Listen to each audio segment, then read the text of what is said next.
Of all the statistics that are presented about China, the one which always inspires me is that no country in human history has ever lifted more people out of poverty than China. 700 million, 3/4 of the total lifted out of poverty between 2000 and 2010 were here in China. That should make us celebrate and take note and try to understand. My perspective for understanding was not analysis of the economics. It was to walk through China, to walk 1,000 miles. Originally, it was meant to be from Beijing, the northern capital, to Nanjing, the southern capital. But I walked a little bit too fast, and I got there 3 weeks early. And Shirlin said, "You've arrived 3 weeks early. Well, now you can walk on to my home city, which is Hangzhou." And that's how it became, that we walked for peace to Nanjing and to love for Hangzhou. And it was an amazing time. I remember one afternoon, we'd been walking for 3 weeks out of Beijing. I have to say that there are many things that are said about walking, but often walking, as I found when I set off through Beijing, I was overtaking the traffic as I walked out through the various ring roads to the final 6th ring road. And we walked about 3 weeks, and it was during August, so it was very hot temperatures. And we started climbing high into the Taiyan Mountains in Shandong province. And we moved into Shandong province and into the Taiyan Mountains, and it was beautiful countryside. It's one of the things worth remembering about China, is of course that a lot of people look at China and saying, well, it's an economic miracle. Well, as has already been mentioned, this miracle has actually been happening almost every century for the past 3,000 years. We arrived in a small village called Xinjiantun. And just picture it. In the mountains, nowhere around, hardly a road to be seen, a few little houses around a little square. In the middle of the square, a great tree, an oak tree. And beside the oak tree, there was a well. We sat down from the heat of the temperature. It was about 40 degrees, and Shirlin and I sat down beside the well and underneath the tree. And not long before people started coming to join us and started to talk about it, what we were doing, why we were doing what we were doing. And as we sat there, they explained that the tree that was providing the shade was some 500 years old. That the well just beside us was 700 years old. And we were getting very nostalgic about this. And I said to the few people who were there, I said, have you had many visitors to your village? Many foreigners come to your village? And they looked at each other and they said, no. And I started getting really excited. I thought I discovered somewhere new. And they said, but we're not quite sure. But the person who would know is the old man of the village. He's 95 years old. He's lived here all of his life, apart from 2 years in 1943, when he went off to fight to liberate Jinan, which was under Japanese occupation at the time. But he's lived here all his life. So they went into the field and they brought him. And he sat under the tree, and they said, has anybody, any foreigner visited this village before? He said, no. This man is the first. I was amazed. I felt like Marco Polo. And to capture the moment, I said to Shirley, I said, do you think that they would be okay if we actually took a photograph? A photograph? I thought, hang on, they'll get a little bit worried. Perhaps they don't know what a camera is, let alone that a camera can now be found in a phone. And so they all lined up, and Shirley asked them to take a photograph, and they took a photograph with her phone.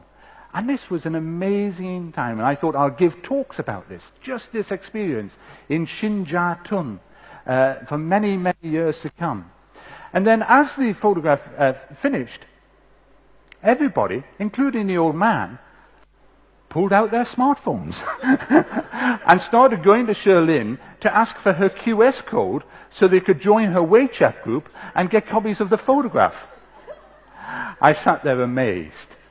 But to me, it was the perfect, beautiful illustration of the ancient and the modern the old and the new, resting together here in China. It was an extraordinary thing.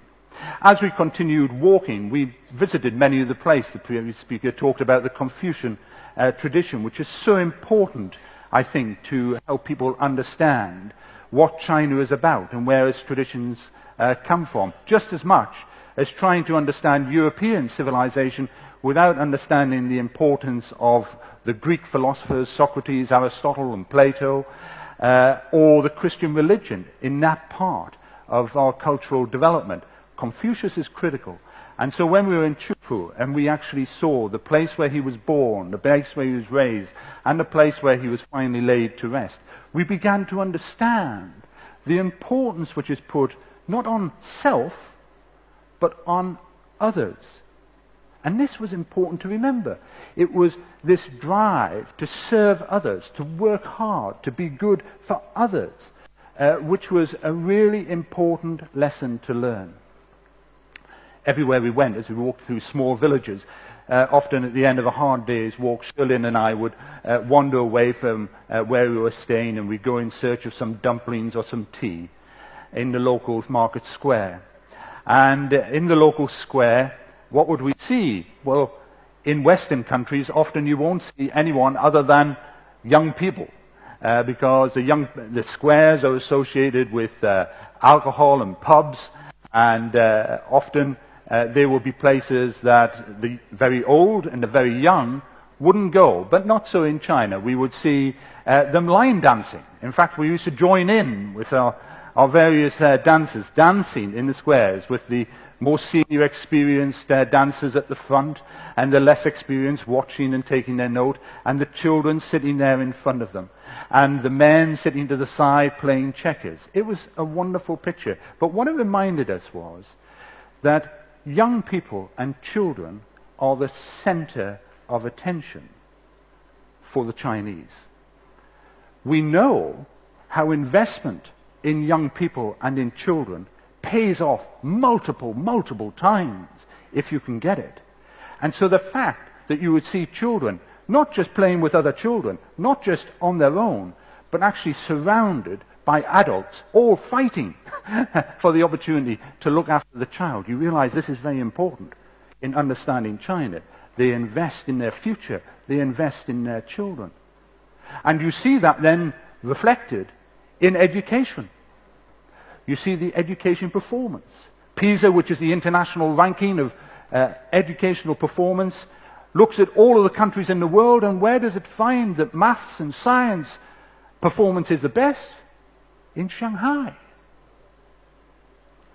Amazing that out of all of the countries in the world, China, which still, in nominal GDP terms, is only 72nd in the world, should come top because of the importance of education. I remember going through Suqian. We were walking through Suqian, and at the end of the day I would stop and talk to people who were there with Shirlin. And we were talking to an old man who was raking the side of the road. The sides of the roads, the way that they're maintained in China is wonderful, and we saw a lot of these people always working, looking after and keeping the road very tidy and free from litter. And this man was working in the heat of the day, and I started talking to him. I said, is this your piece of land? And he said, no.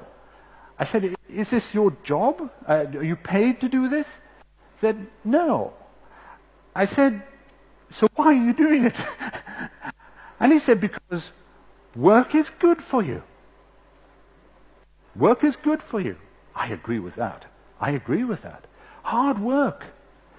So education, investing in the young, hard work. These are all important lessons for the future. But there is another element. You see, China is actually quite a sentimental country. It's very optimistic. There was a YouGov opinion poll which was carried out, and it said, do you believe that the world is getting better? Most of the countries of the world, it was either negative or very slightly positive. The UK came in about 4%. In China, 41% thought the world was getting better. Amazing. So 41% think the world is getting better. There's a saying, it says this: we see the world not as it is, but as we are. If you're pessimistic, then you won't see the value in investing in the future and investing in yourself. If you're optimistic, boy, you're excited about the future. You want to invest in the future. Important lesson number 3 about China. It's an optimistic world. If you come here as a pessimist, you'll never understand China. You need to be positive to understand China.